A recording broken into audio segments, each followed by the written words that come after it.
à toutes et à tous. Merci à Man Machine, Silem, de m'avoir invité à présenter Batirim, la solution Batirim. Personnellement, donc moi je suis la fondatrice de Batirim. Juste pour me présenter, juste, alors j'ai est-ce que tout va bien, on voit votre écran, tout va bien. J'ai un petit message qui s'est avancé, voilà. Donc juste pour me présenter, je suis la fondatrice et j'ai mis en place ce dossier de Batirim en 2017, véritablement, où j'ai commencé à mettre en route Batirim. Et en fait, je suis arrivée à cette solution parce que je suis une intrapreneur chez Suez et je suis à la 3e création d'entreprise pour le compte de Suez sur les transformations de filières. Et j'ai d'abord mis une société en route qui est dans le domaine de la déconstruction automobile, qui s'appelle Ressources Engineering et qui était ça fait plus d'une quinzaine d'années que je prône la transformation et la préservation de la ressource. Et donc, j'ai commencé par le milieu de l'automobile en apportant une solution de déconstruction industrielle des automobiles. Et nous avons créé une société qui est aujourd'hui, qui s'appelle, qui a été reliée donc avec Indra, et qui est à 50-50 entre Renault et Suez. Ensuite, j'ai créé une 2e société dans le domaine des déchets électriques et électroniques pour transformer là aussi les déchets électriques et électroniques en ressources, pour faire revenir les matériaux contenus dans ces produits. Et puis, j'ai eu pendant 7 ans la responsabilité du marketing chez Suez dans le domaine des entreprises, et je voyais poindre cette problématique de la transformation de la filière du BTP, et comme j'ai pu comprendre ce qui s'était passé dans le domaine de l'automobile sur la déconstruction et le problème de la data, que nous avons eu beaucoup de mal à récupérer. Et je me suis dit qu'il fallait absolument qu'on anticipe cette problématique dans le domaine des bâtiments, qui n'était absolument pas BIMé, puisque le BIM n'est pas très ancien, et les bâtiments, eux, qu'on déconstruit, peuvent l'être. Et donc, j'ai apporté cette idée d'anticiper et digitaliser cette rénovation et cette déconstruction des bâtiments au service de l'économie circulaire, et c'est ce que je vais vous montrer aujourd'hui.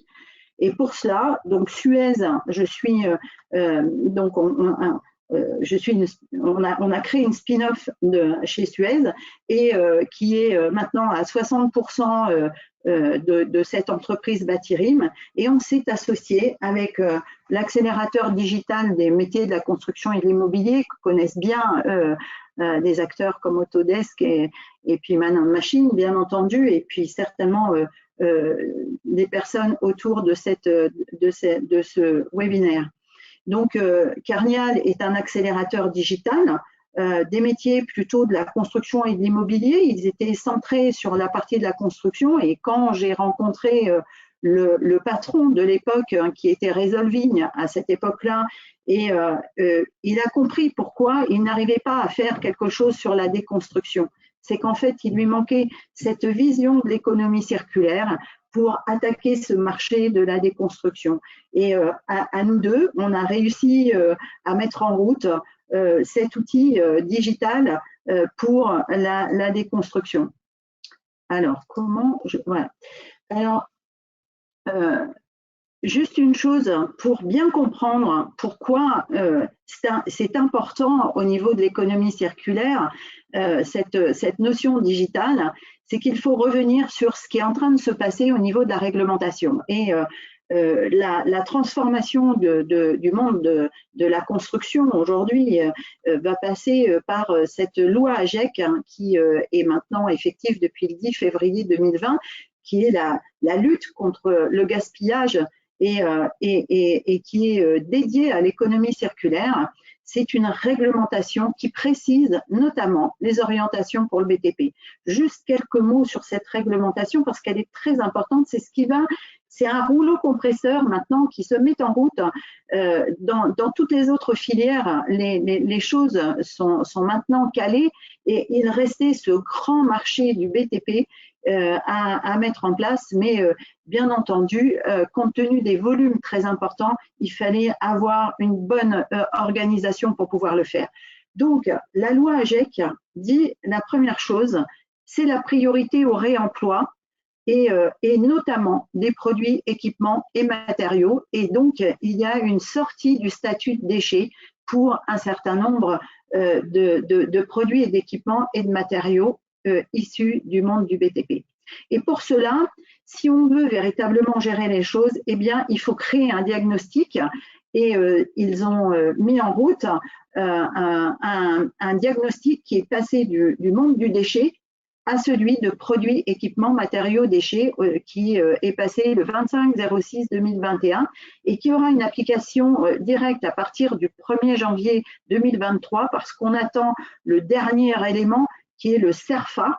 Cela dit, vous pouvez tous faire des diagnostics PEMD parce qu'on utilise aujourd'hui l'ancien CERFA du diagnostic déchets, mais je peux vous dire que ce diagnostic PEMD est bien plus intéressant pour tous les acteurs du BTP parce que ça assure véritablement une vraie vision, comme on va le voir, de votre patrimoine immobilier et ça permet aussi d'aller jusqu'à cette traçabilité des déchets.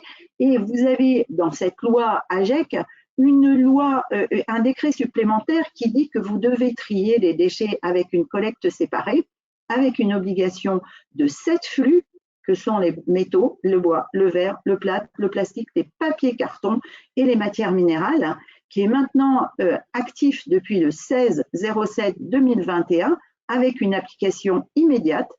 On y ajoute bien sûr les D3E parce que ça existait déjà dans le monde de toutes les entreprises. Et ce qui est très important qu'il faut que vous sachiez, c'est que le non-respect de cette obligation bénéficie maintenant désormais à un renvoi direct à l'article 541-46 qui l'érige clairement en infraction pénale, qui peut être puni de 2 ans d'emprisonnement et de 75 000 € d'amende sur chaque chantier qui seront mal triés. Donc, et cette réglementation du tri des déchets que j'ai connue dans le monde de l'automobile et des déchets électriques et électroniques, je peux vous assurer que quand elle se met en place avec des contrôles qui peuvent être aléatoires sur les chantiers, vous aurez ces contrôles qui vont se mettre en place sur vos chantiers. Donc, vous avez tout intérêt. Un diagnostic PEMD ne coûte pas le prix de 75 000 € d'une amende. Et vraiment, on en est loin. Donc, vous avez tout intérêt de le faire. Et donc, dernier point sur le plan de la réglementation, c'est l'organisation de la REP, parce que c'est un point important qui va commencer à partir de 2023 avec un financement de la collecte des flux séparés et qui viendra aider toute la profession sur le plan financier pour cette collecte du tri. Et comme l'a dit Célène, il y a aussi dans cette loi ce développement de l'éco-conception et de la formation et qui est très très important à mettre en place dès maintenant, qui va assurer l'organisation du futur.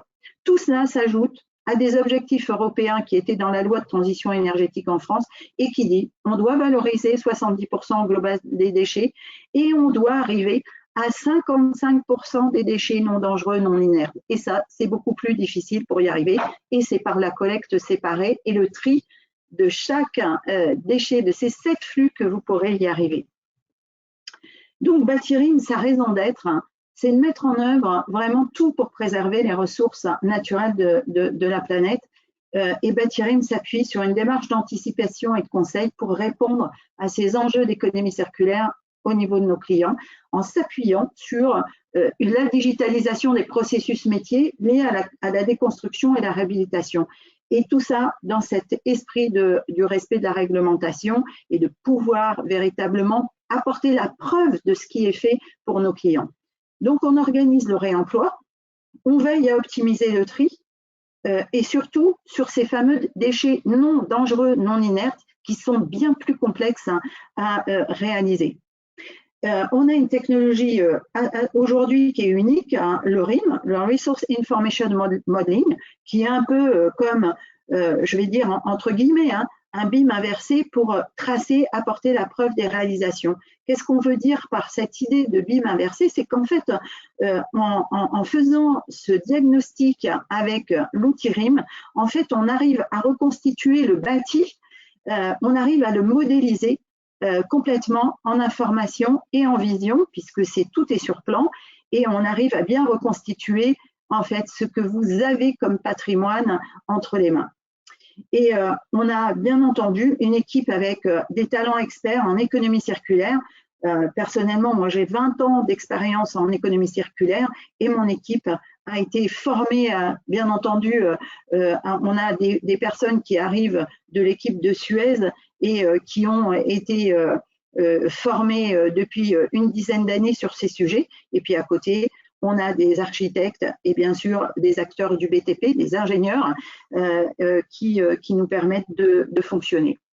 Donc, on accompagne les différents acteurs sur toute l'étape d'un projet immobilier. Et notre objectif, c'est préserver la ressource. Et j'ai envie de vous dire, c'est sauver le maximum de produits et de matériaux par le réemploi, la réutilisation et le recyclage. Notre objectif est vraiment de relier la déconstruction et la rénovation avec le réaménagement et la construction des bâtis, mais pas que. Hein, et pour ça, on s'appuie sur un outil digital hein, dont le cloud est hébergé en France, et puis un réseau de partenaires qui est très important, et notamment si on regarde à peu près le nombre de personnes avec lesquelles on travaille sur rien que sur la partie Île-de-France, on est entre 100 et 150 acteurs qu'on peut faire intervenir sur un projet, sur un chantier pour le réemploi et la réutilisation des produits, des matériaux. Et je ne décompte pas les acteurs du recyclage avec lesquels nous travaillons. Parce que sur le sujet d'un chantier, il est évident qu'on ne s'appuie pas que sur Suez. Suez n'est pas forcément le meilleur acteur près du chantier. Donc, on peut travailler avec tous les acteurs, que ce soit un Veolia, un Paprec, un de Richebourg, tous les acteurs qui existent dans le domaine de l'économie circulaire. Car notre objectif est de mettre en place une méthodologie holistique qui nous permet de passer d'un chantier classique où on démolissait tout à l'idée d'une déconstruction sélective et solidaire, parce on travaille énormément avec les associations et l'économie sociale et solidaire, avec cet esprit de construire sociétal, parce que nous voulons relier l'ensemble des périmètres avec une vision systémique. Donc, les enjeux et les avantages de la digitalisation pour cette rénovation et la déconstruction, eh bien, on les a réunis de trois ordres. D'abord, recueillir avec un outil de mobilité une data précise et localisée des assets, parce que notre objectif, c'est donner une vision très experte et anticipée d'un projet immobilier afin de réduire son empreinte environnementale de ses opérations. Et donc, on va travailler en 2D, mais on peut aussi travailler en 3D. On y travaille pour le futur, mais quand on est sur une déconstruction, en fait, il faut être à des coûts extrêmement réduits. Et nous avons l'habitude, dans le domaine du déchet, hein, nous sommes des coûts, nous savons qu'il faut travailler le plus proche possible de ces coûts. Donc, nous travaillons en 2D.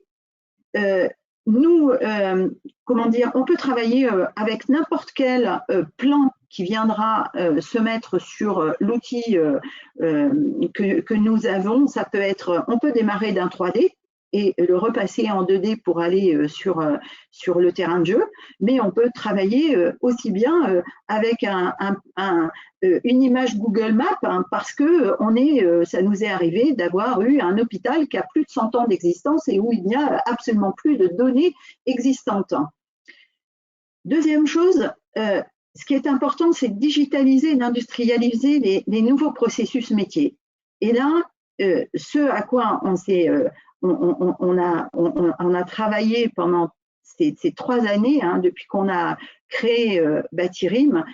Donc, je vous ai dit, on a démarré en 2017 hein, véritablement les premiers diagnostics digitalisés. En 2019, on a créé la société et depuis, on a créé un vrai langage commun avec nos clients pour structurer l'organisation de la data et avec cet objectif que tous les acteurs du système puissent gagner du temps, maîtriser les budgets et assurer la qualité de la data et la traçabilité.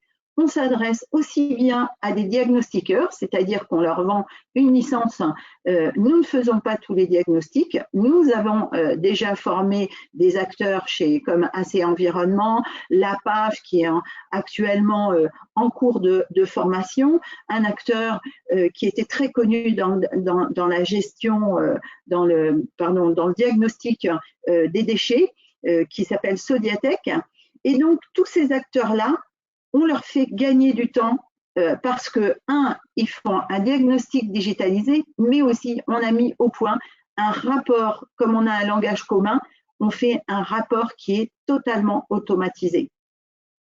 Et puis, le point très important, c'est que tout ça, tout ce que nous réalisons sur le plan du digital, ça permet de mettre en mouvement des acteurs et la transformation de la filière BTP parce que il faut former. Donc, on est bien entendu Calliope, labellisé, et on accompagne la démarche qu'on appelle 5R sur la réduction, c'est-à-dire la conservation des matériaux, le réemploi, la réutilisation, le recyclage, et nous avons rajouté un R qui est celui de la responsabilité des acteurs qui doivent déconstruire, rénover et construire. Donc, l'idée est de faire monter en compétences, de travailler en réseau et développer l'économie circulaire de la ressource parce que nous, on est conscients, Suez a plus de 20 ans sur l'expérience de l'économie circulaire. Moi, ça fait 15 ans que j'ai travaillé sur les premiers éléments qui nous ont fait prendre conscience des problèmes de l'arrêt d'arrêt complet hein, dans certains domaines de la ressource. Hein, c'est arrivé et c'est déjà arrivé, ça continuera à se passer parce qu'il y en a de moins en moins. Donc comment ça marche?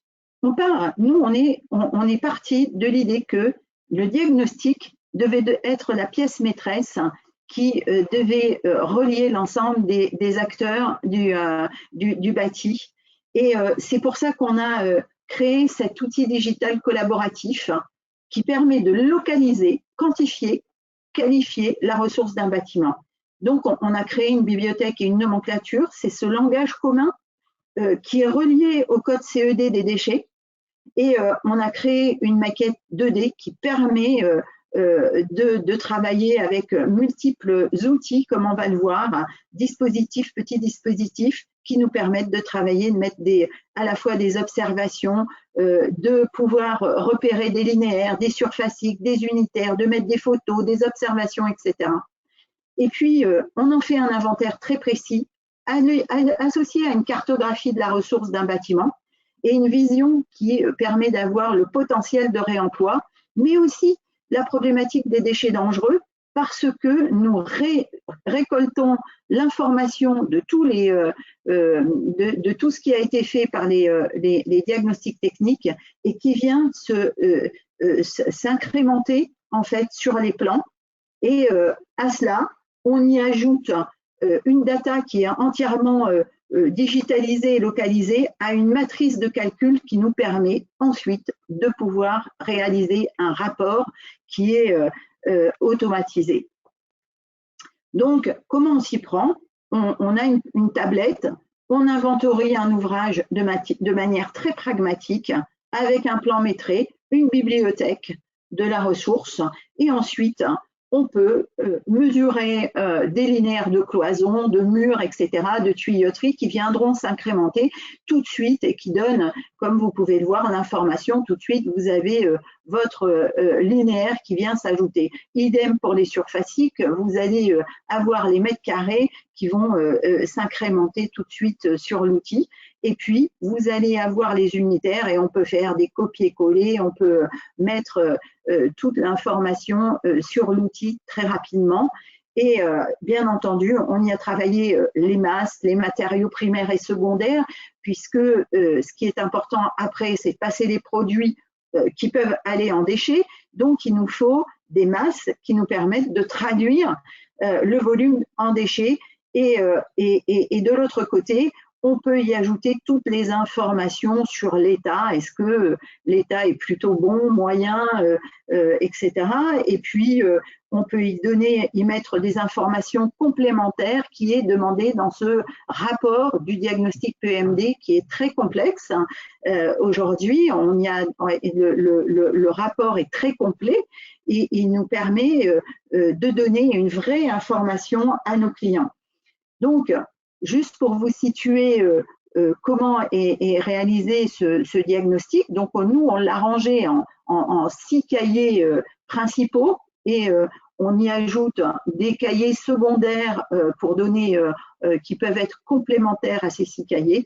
Donc, le premier nous permet de donner le contexte et la description du projet immobilier. Le cahier 2, là, c'est toute l'information avec les synthèses de données par produits, équipements, matériaux et déchets, toutes les données chiffrées. Nous, c'est calculé au travers de la matrice Batirim à l'intérieur de notre système et qui permet de contrôler, d'avoir des autocontrôles pour voir si nous ne faisons pas d'erreur sur à la fois les masses, si nous ne faisons pas d'erreur sur les codes CED, etc. Il y a des systèmes d'autocontrôle pour le diagnostiqueur qui lui permet d'être rapide pour réaliser ces dossiers. Quand on faisait un rapport de ce type, à peu près en 5 jours, on peut le faire aujourd'hui en une journée et demie, ça dépend de la complexité du rapport. Ensuite, on a des indications, là c'est tout nouveau dans le diagnostic PEMD, on a des indications de potentialité de réemploi et on doit donner des éléments de méthodologie de dépose, des indications de stockage, etc. Et ça, c'est pareil, nous l'avons automatisé pour que pour le diagnostiqueur, les croisements entre les différents éléments de méthodologie puissent se positionner sur un tableau constructif. Ensuite, un cahier 4 qui fait un focus sur les filières de valorisation avec des indications des filières qui vont être autour du chantier. Et ensuite, un cahier 5 qui permet de localiser et visualiser la ressource. Et ensuite, bien entendu, la synthèse du diagnostic qui permet de faire, qui est ce CERFA, qui permet de faire, de donner toutes les synthèses dont on a besoin. Le cahier 5 est vraiment aussi très important parce que nous sommes les seuls aujourd'hui à travailler sur plan et à pouvoir donner cette vision à nos clients. Et à partir de ces outils, eh bien ensuite, nous avons bien entendu des éléments structurants qui permettent d'organiser et suivre le chantier et la traçabilité. Comme je vous disais, à partir du moment où on a ce diagnostic, ça permet ensuite de pouvoir donner aux déconstructeurs, aux maîtres d'ouvrage, des outils de préparation du projet, des préparations d'outils avec des outils relationnels, puisqu'on est capable, bien entendu, de sortir des fiches complètement automatisées de produits et de matériaux qui peuvent aller vers des acteurs de réemploi au départ pour faire du commerce ou de l'organisation de ce réemploi de dons avec les acteurs d'associations. Et puis ensuite, ces outils peuvent devenir des outils techniques pour le déconstructeur avec des fiches de dépose pour ces différents produits qui seront déposés proprement ou soigneusement si c'est pour du recyclage. Ensuite, il y a des outils de suivi de traçabilité sur le chantier pour le déconstructeur, où là, on va lui apporter des outils de type bon de session, on va apporter des outils de suivi sur ce qui se passe sur son chantier, avec des photos, s'il a fait, pour pouvoir regarder s'il fait des erreurs de tri, et d'apporter des petits rapports qui permettent de prendre des décisions très rapidement. Et puis donc, ensuite, à la fin, une traçabilité, alors qui peut être aussi au milieu du chantier avec des dashboards, et puis à la fin, des bilans pour aller jusqu'à la traçabilité et le récolement du chantier. Je vous ai pris deux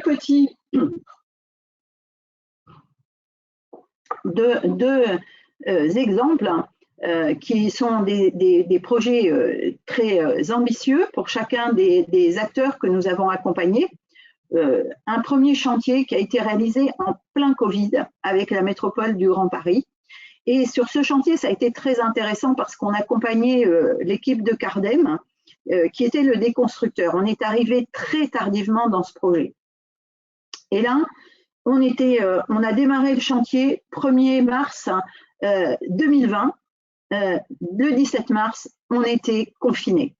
Et Cardem nous a tout de suite dit on arrête tout, on n'arrivera jamais à faire tout dans le temps qui nous est imparti, puisque le chantier à Saint-Denis est pour la future piscine olympique. Donc vous imaginez bien qu'ils étaient très cadrés sur le plan du temps. Et nous, on leur a dit, eh bien non, vous allez voir, vous allez gagner le mois et demi que vous allez perdre parce qu'on est confiné. Le fait d'organiser l'ensemble des choses avec l'outil digital, ça va vous faire gagner du temps dès qu'on redémarre. Et je peux vous assurer qu'ils ont véritablement vu les avantages. Et nous sommes aujourd'hui sur un autre chantier avec eux parce qu'ils ont compris les avantages de la digitalisation. Donc là, on a mené un projet du diagnostic on a optimisé le réemploi sur 70 000 m² avec le déconstructeur, en arrivant, même si on est arrivé en retard parce qu'il y avait déjà un diagnostic déchets qui avait été réalisé, on a refait un diagnostic pour pouvoir optimiser le réemploi. Et même si on était dans une période très difficile, parce que des filières de recyclage ont été fermées pendant des temps qui étaient importants, on a réussi à faire 435 tonnes en réemploi et uniquement en réemploi et réutilisation. Et on a réussi à faire 94% avec l'ensemble de réemploi, réutilisation et déchets, la valorisation de l'ensemble de la matière, alors qu'on a un objectif réglementaire de 70%. Mais surtout, dans une période extrêmement difficile, on est arrivé à les faire basculer sur 50% de recyclage des déchets non dangereux, non inertes, des produits comme les métaux, le plâtre, le bois, le verre, alors qu'on était en période Covid et en fermeture de sites. Et puis surtout, on a fait 80% de réemploi du mobilier de bureau, qui représentait 160 tonnes sur les 435, et le reste, ce sont des produits et des matériaux, pour une part qui sont restés sur le site pour la future piscine olympique, pour la moitié, et une autre moitié qui sont allés vers des acteurs, des associations et des entreprises. Et on a sauvé, par exemple, 2 petits bâtiments qui étaient en bois avec des équipes spécialisées et qui vont être réemployés à l'identique pour refaire des bâtiments en bois.